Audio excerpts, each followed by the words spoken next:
Skyway yangi innovatsion transportlar tez orada yurtimizga ham kirib kelishi mumkin.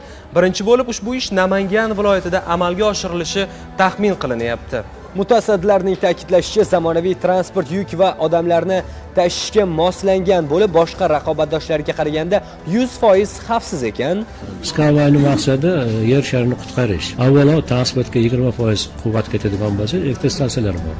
Kompaniyaning rejasi bo'yicha qurilishga ketadigan kamida 30% davlat mablag' ajratsa, investing yo'nalishi bo'yicha ham kompaniya ishlaydi. Bu xalqning puliga quriladigan inshoot degan gap.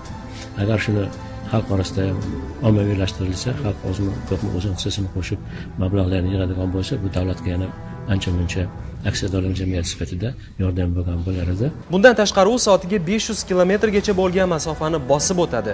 Xarajatlar ham ancha tejamkor. Masalan, avtomobil yo'llaridan 4 barobar arzonga tushar ekan. Hozirda Belarus, Birlashgan Arab Amirliklari va Xitoy kabi katta davlatlarda bu borada ish olib borilmoqda.